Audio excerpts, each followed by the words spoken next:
of South Australia made more at the box office than any other season in that company's history. And as well as the operas continuing to subsidise the productions of lesser-known repertoire, they're also great for showcasing young singers. And indeed, many of the young singers that have been supported by the Tate Memorial Trust appeared in our Gilbert and Sullivan Festival, Jeremy Kleeman in particular being a particularly dashing Captain Corcoran. Now, many people in Oz still bemoan the fact that Australians have to go overseas to develop their craft as opera singers to strut their stuff and to learn what it is what is required for a career in this glorious industry. But 'twas ever thus, and we just don't have the population in Australia to allow every talented singer the ability to forge a career solely in that country. The reality is most singers have to and must go away to hone their craft and begin their career. And thankfully, the Tate Memorial Trust is here proudly supporting many young artists who come from Australasia. And that's where people like me have to step up to the plate. You all build them up and we need to showcase them. There are an extraordinary number of young Australians and New Zealanders on the world stage at the moment, and they deserve the chance to be able to sing to their hometown crowds. The world is a very small place now, and if our opera companies have a choice, I believe I, should celebrate the achievements of our young singers and give them the chance to shine at home. But back to tonight.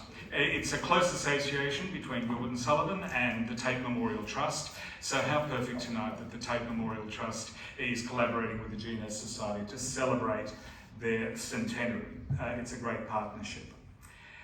And really, the night is here to celebrate one of the greatest theatrical partnerships in the musical world. And after a 21-year collaboration dominated by bickering and lawsuits and undoubted success, Gilbert wrote to Sullivan following the triumphant opening night of the Gondoliers, and he said, "I must thank you for the magnificent work that you put into the piece. It gives one a chance of shining right through the 20th century with a reflected light."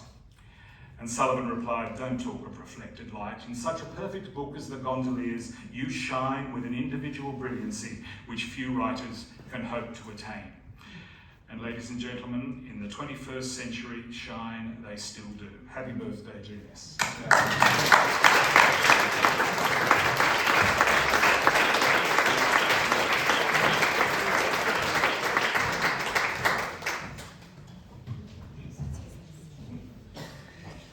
When I called a meeting to discuss Angie's proposal, my first thoughts were, well, here's a howdy-do.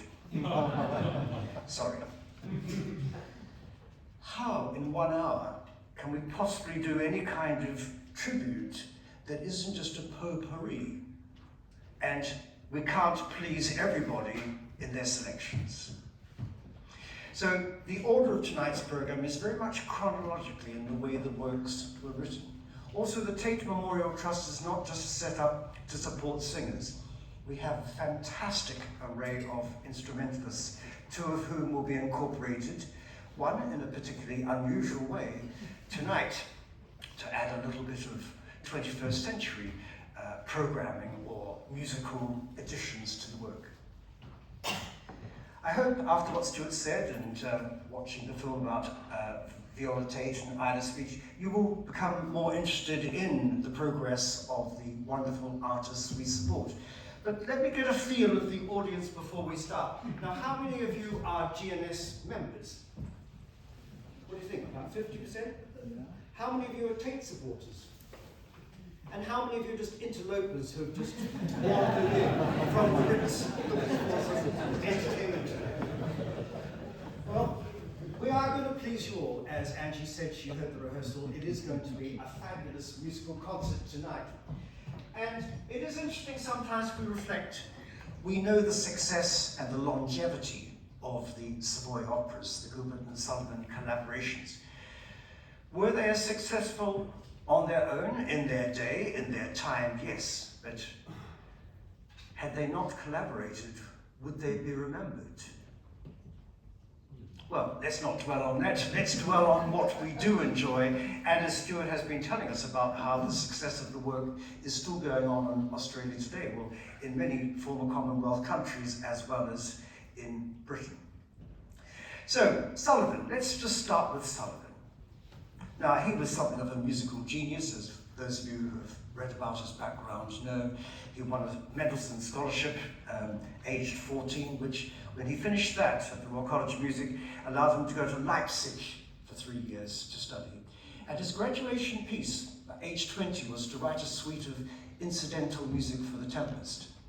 And when this was performed in London at the Crystal Palace, the Musical Times described it as a sensation. And Sullivan was very much being looked at as this promising English composer.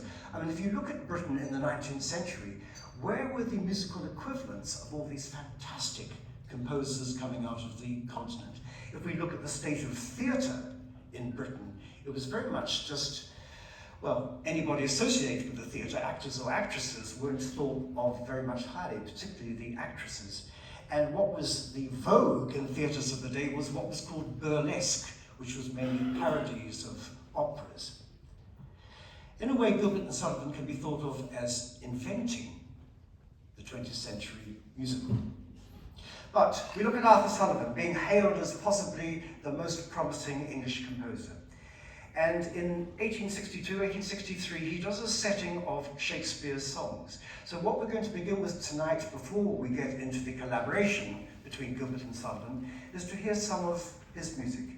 And I'm welcoming to the platform an unusual voice for Gilbert and Sullivan works. However, these are Sullivan's songs, and they're two of his settings of Shakespeare's songs from his plays. Please welcome the countertenor, Austin Hay.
Stars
Sullivan first met in 1870, and the following year they collaborated in a farce called Thespis, a lot of nonsense about a troupe of actors finding themselves on Mount Olympus and taking over from the gods.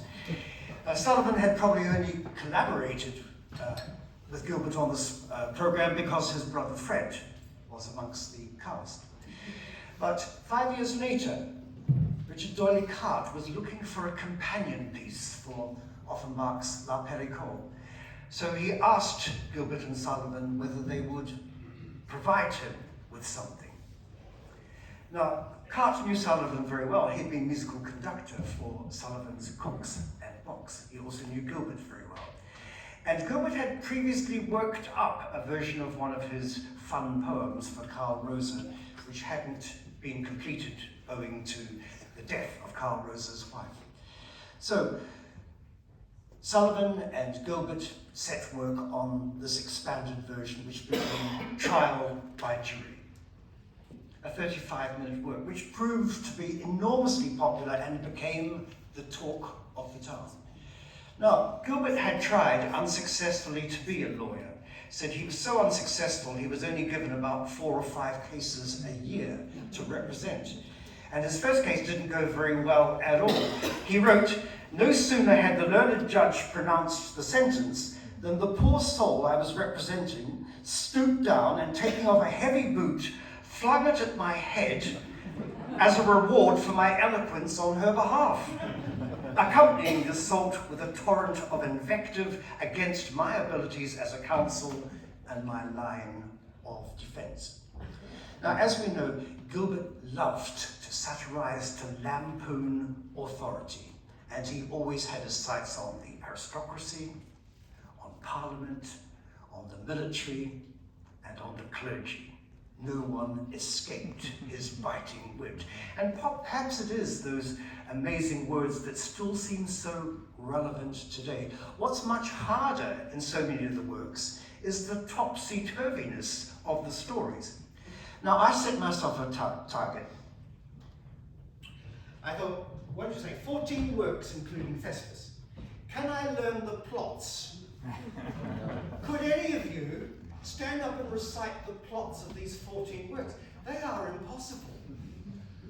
I start, and then I forget half the details. We are going to try tonight to put you into the scene which takes place with the various singers. But it's not easy. But Trial by Jury is the easiest one, because it's only a 35-minute work, and it's all about this case brought before the learned judge. The role was created by Sullivan's brother, Fred, of a defendant who's now declined to marry the plaintiff, and she's brought a case against him. One of the stock characters we find in Gilbert's work, and this is perhaps the first of them, is characters who are completely inept of any kind of ability, who somehow have oiled their way through the ranks into positions of authority. So our learned judge tonight is the baritone James Emerson. Please welcome him.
With and replied to my fond professions. You'll surely reap the rewards of your pluck, my boy, as the berries all in your successions. You'll soon get used to a looks, said he, and a very nice girl you'll find her. She may very well pass for 43 in the dusk with a light behind her. She may very well pass for 43 in the dusk with a light behind her.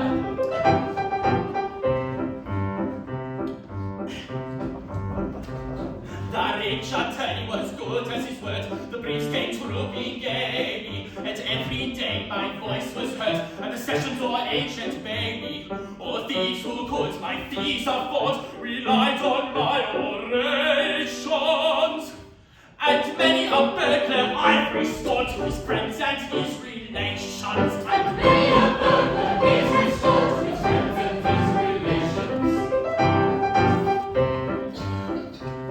At length I became as rich as the journeys, and into best than I thought. So I threw over that rich attorney's elderly, ugly daughter. The rich attorney boy had had to hide my baby to disparage. And now, if you please, I'm ready to try this breach of promise of marriage. And now, if you please, I'm ready to try this breach of promise of marriage. For now I'm a judge, and a good judge too. Yes, now I'm a judge, and a good judge too. Oh, my life be fudged, yet I'll never, never budge. But I'll live and die a judge, and a good judge too. It was managed my job, and a good job too. It was managed my job, and a good job too. It is patent to the mob that my being made a knob was effected by a job and a good job too.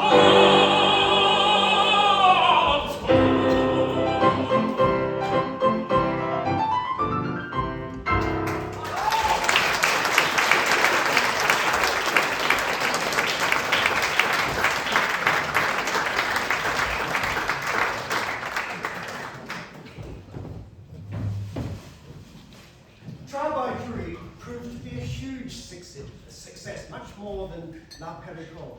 And for a while, any time a companion piece was needed for a one-act operetta, Trial by jury stepped in.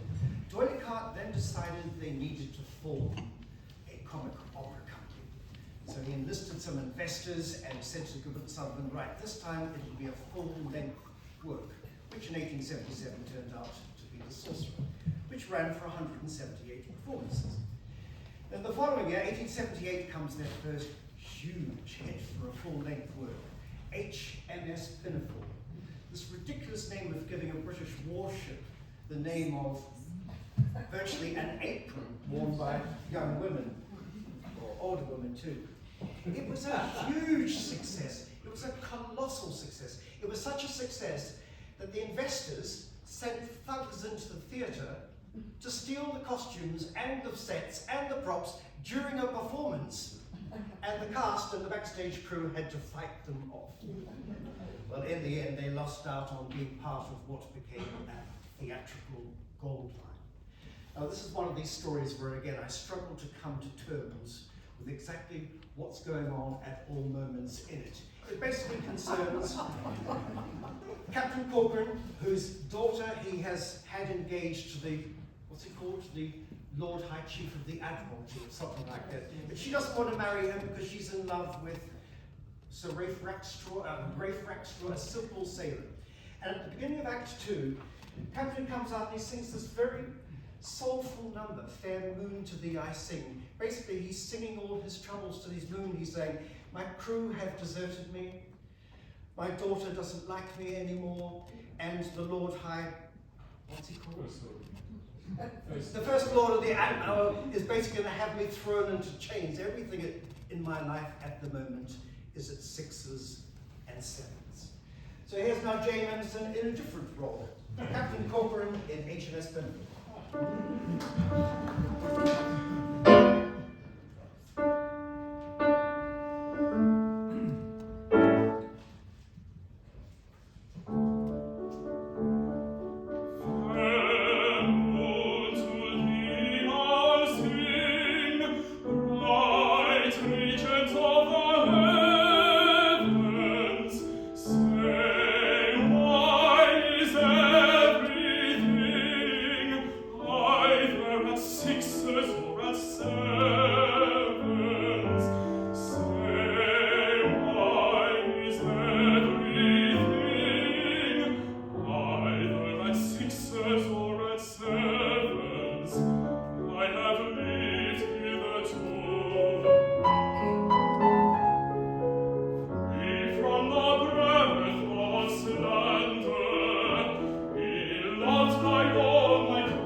appropriate because in those days there was not yet any international copyright, and pirated versions of Pinafore were popping up everywhere.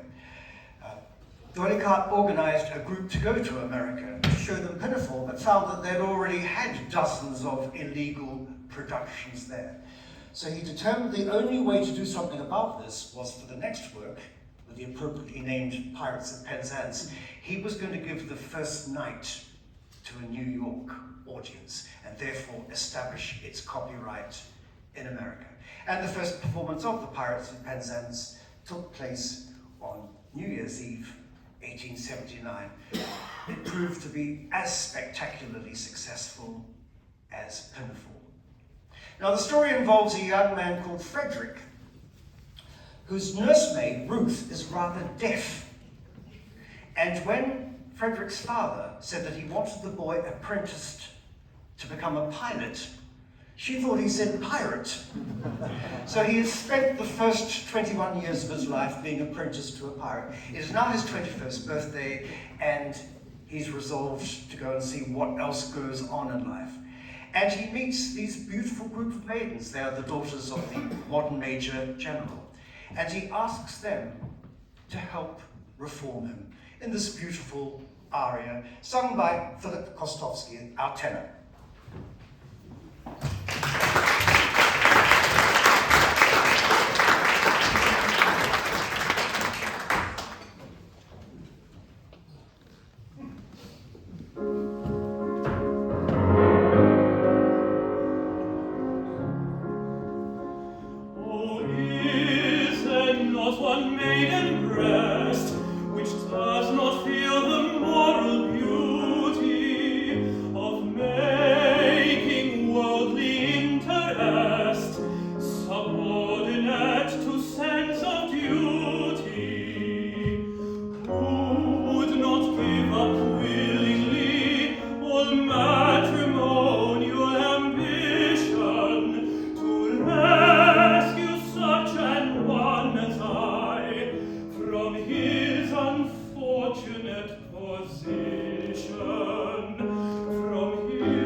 must I leave thee here in endless night to dream, where joy is momentary and sorrow all supreme, where nature day by day will sing in altered tone this weary roundelay.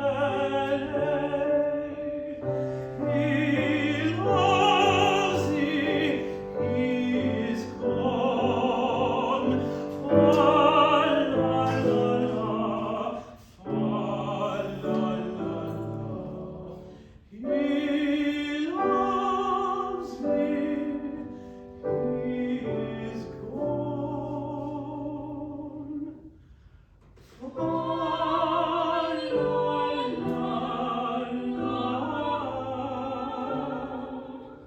fa la.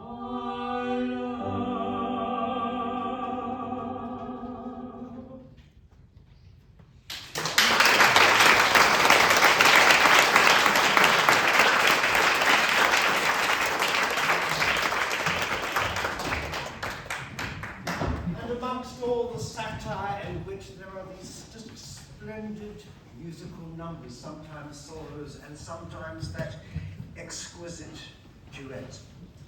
The Pirates was followed by Patience, then Iolanthe, and then the less successful Princess Ida, which was taken off before the expected run.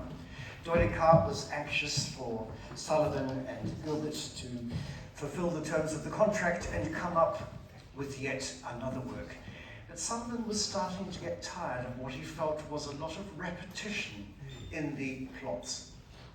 And when Gilbert suggested a plot involving magic potions and lozenges, he really felt he didn't want to have anything to do with it. And their collaboration stagnated. Until one day, Gilbert said a Japanese sword fell off the wall in his house, almost landing on his head.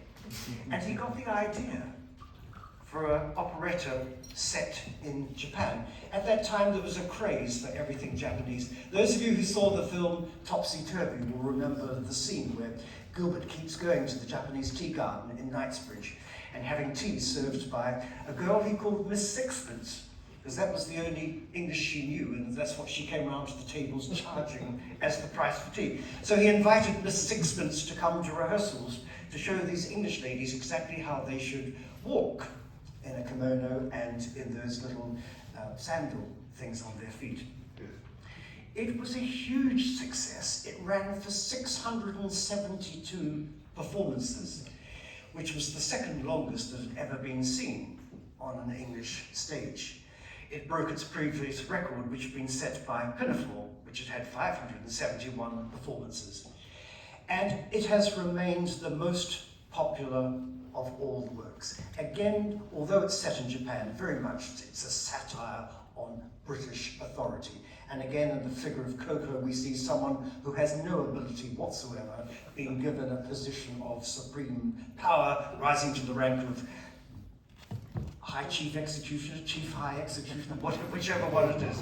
Tonight we've got 3 excerpts for you from the Mikado. And the first one is an unusual duet we've arranged for you. For soprano, Yum Yum, Samantha Hargraves, and for a soprano saxophone, played tonight by Oliver Lee. Please welcome.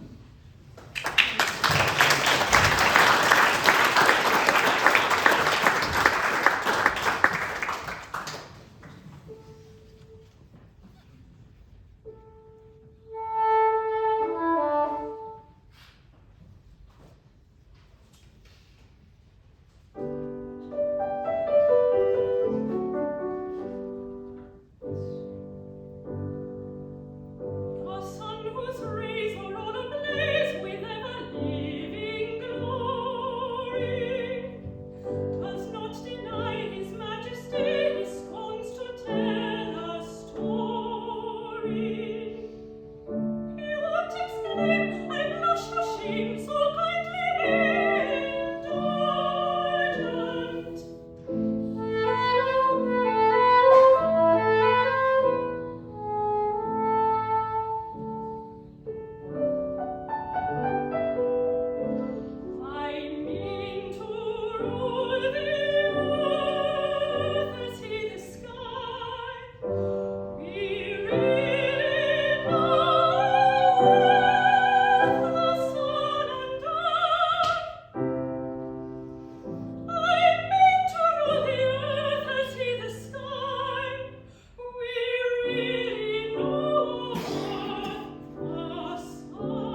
I kiss you fondly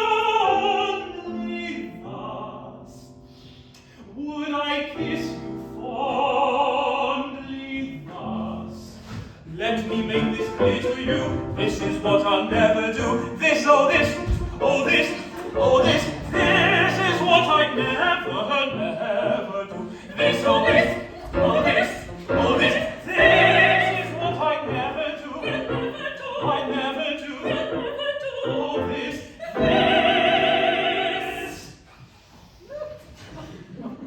this is what I never, never do.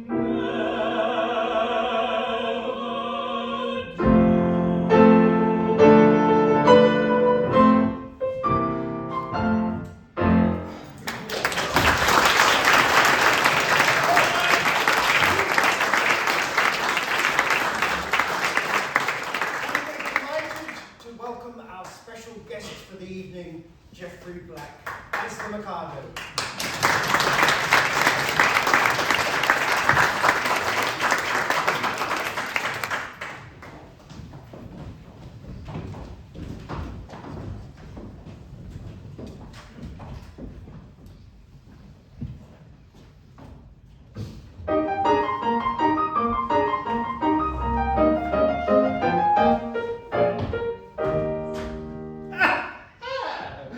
As someday it may happen that a victim must be found, I've got a little list of society offenders who might well be underground, who never would be missed,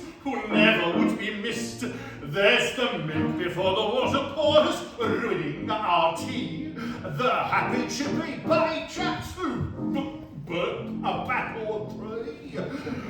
The jam before the creams to desecrate the scone, and those who, when pronouncing things, just don't know how it's done.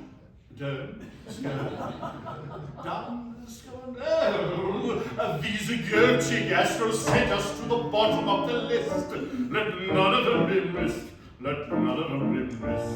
got up on the list. And let none of them be missed. A tenor always warming up and finding his high C.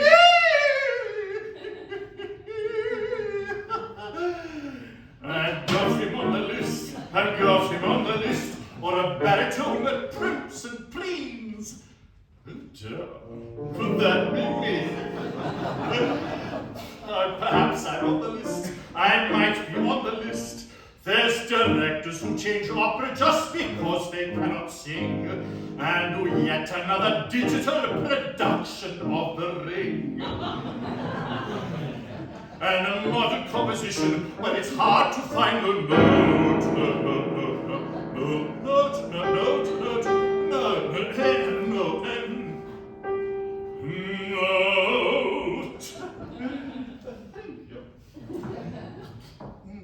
And make you sing in lycra instead of that frock coat. And all those other persons who poo-poo traditionalists, let none of them be missed. He's got him on the list.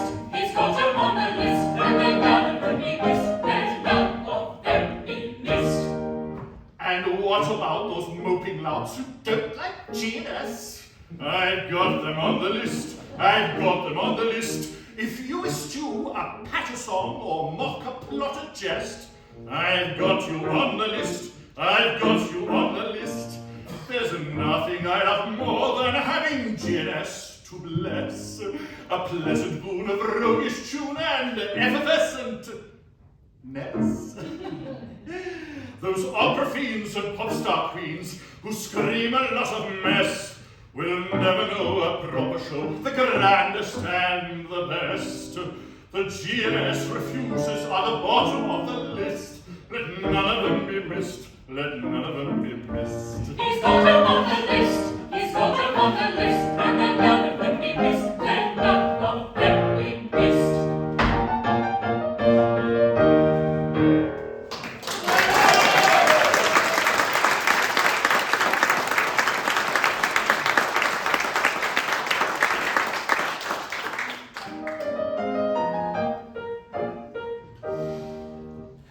a music trust right here that's simply called the Tate. Should I put them on the list? I'll put them on the list.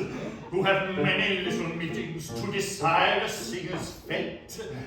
They might be on the list. They might be on the list. Now, I is the chair who leads with wit and grit and flair. And James who organizes all while pulling out his hair. And Chad and Ross make concerts of a very special kind. I'll put them on the list, and I'm sure they wouldn't mind.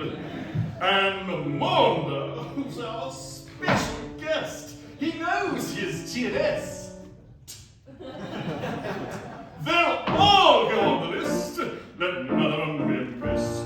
He's got them on the list, he's got them on the list, and let none of them be missed, let none of them be missed.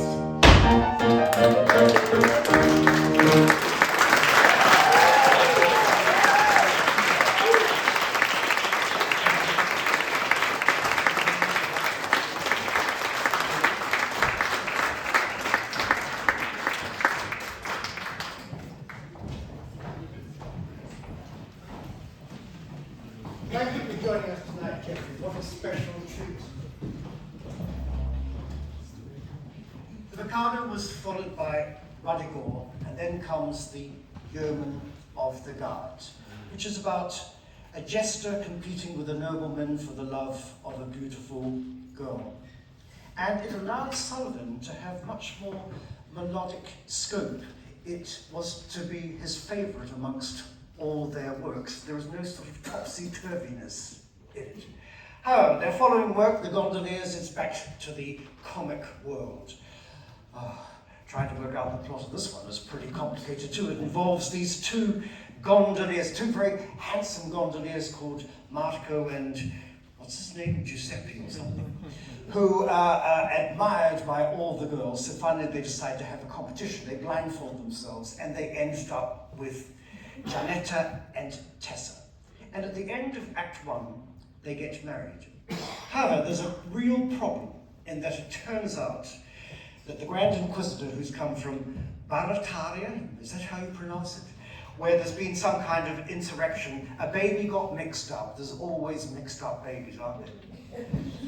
And one of these two gondoliers is the missing baby. He is the rightful ruler of Barataria, and he was engaged to some other princess or whatever. So there's some great problem going on. So the two gondoliers have got to go to Barataria to try to find out which one of them is the real heir to the throne. And Act 1 ends with Janetta in conversation with the Grand Inquisitor. And the role of Janetta will be sung tonight by Kathleen Rose McKellar.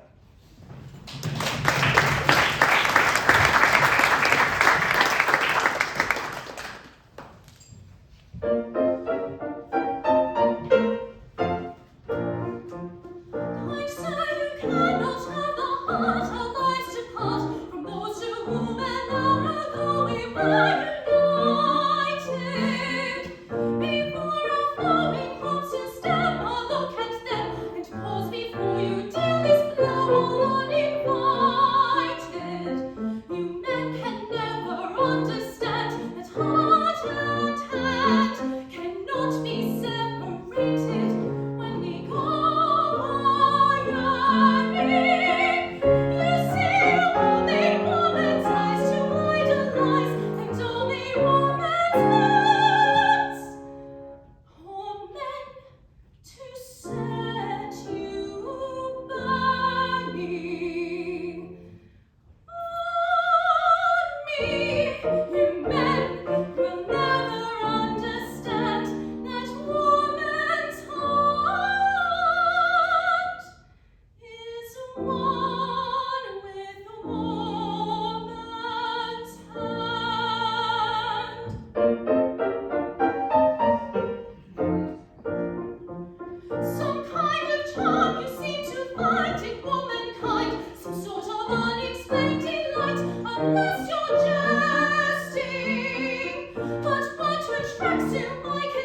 comes the famous carpet quarrel.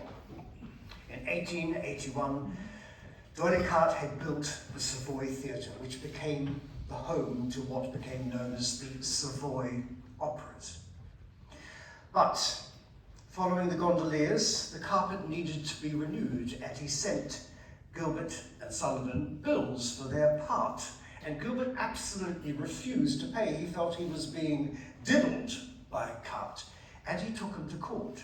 Sullivan refused to take any part in this because he was now concentrating on what was to be his great work, the opera Ivanhoe, and therefore he didn't want to fall out with Tait, who was now building another wonderful theatre, which is now the Palace Theatre at Cambridge Circus, which was to be the home of English grand opera.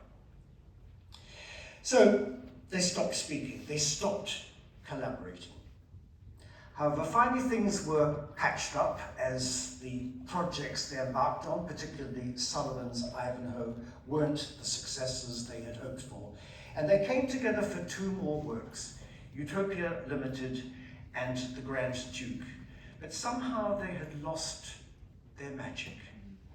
We're going to finish the vocal part of tonight with an aria from The Grand Duke. Now, trying to make sense of this plot has almost defied me.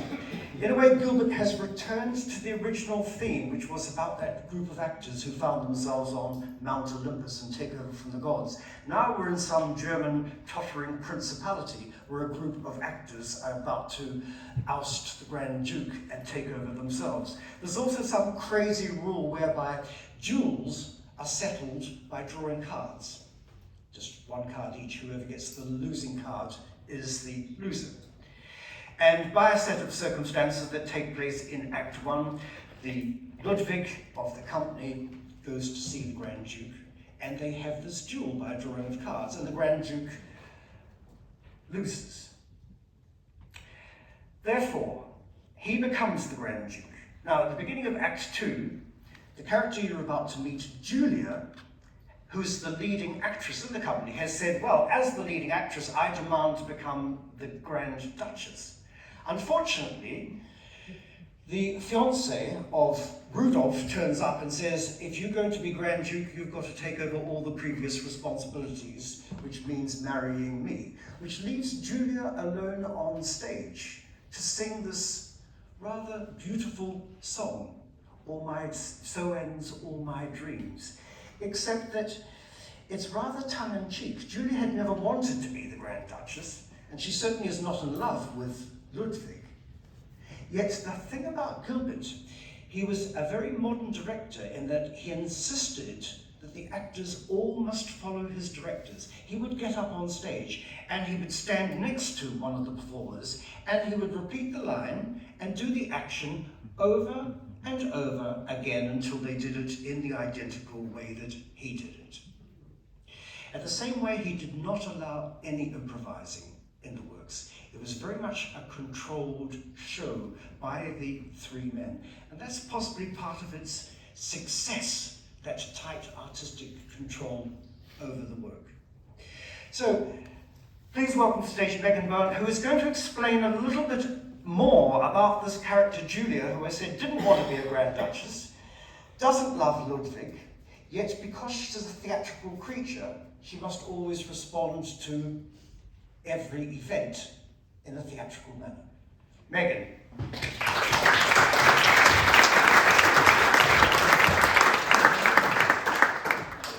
think you covered it, basically. Oh, good. I think you taught me before. Possibly. We had to have a conversation about it. I was so confused. Yes, I'm a young woman from London, and I'm part of a theatre troupe in the Principality of Finnick, help Finnick. And my leading man has, through these events that involve secret societies, sausage rolls, and card duels, he has become the Grand Duke, and naturally, as I am the leading lady, I must become the Grand Duchess. Events happen, my claim to the throne is usurped, as you say, and I'm left sad, thinking about what's going to happen tomorrow, what the moment will be. So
Throughout his life, Sullivan suffered from kidney problems, chronic ailments, and in 1900, after a severe bout of bronchitis, died, sadly at only the age of 58. Dolly Cart died the following year. Gilbert, with renewed energy, threw himself into writing yet more works and managed to become acknowledged as a national living treasure during his lifetime. But he died at the age of 74 when a young female houseguest at Grimsdyke got into trouble while swimming, and he tried to rescue her and had a heart attack. And what we'd like to finish with tonight musically is very much an instrumental valediction and in memoriam to these three great men, Sullivan, Gilbert, and Richard Doyle-Carte. And this is a piece of music that Sullivan wrote in the 1860s. It's called Idyll.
thank you, absolutely amazing. And Ross, Alan, you are just a bit of a genius.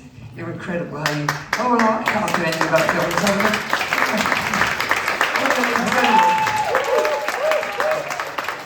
You're amazing. And couldn't do without you. You're absolutely fabulous. And all these young singers, they're incredible. It's just wonderful watching them develop as they get on in life, and suddenly they'll all be on the big international stage. And thank you, Jeffrey, to come make this wonderful comeback.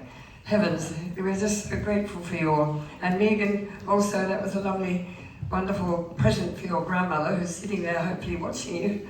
And we're so, everyone, what a wonderful performance you all gave. And thank you all for coming. And thank you, my sister, for bringing the kimonos. Sorry about the voice.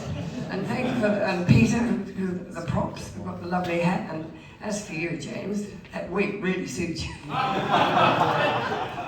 And it wasn't the charming touch with Oliver Lee, who played the saxophone. I mean, that was such an amazing But it all goes down to Ross and Chad. I mean, they look through all the artists who are available and what they can sing, and it's up that hard work, Ross. You're amazing, absolutely incredible. And can't thank you.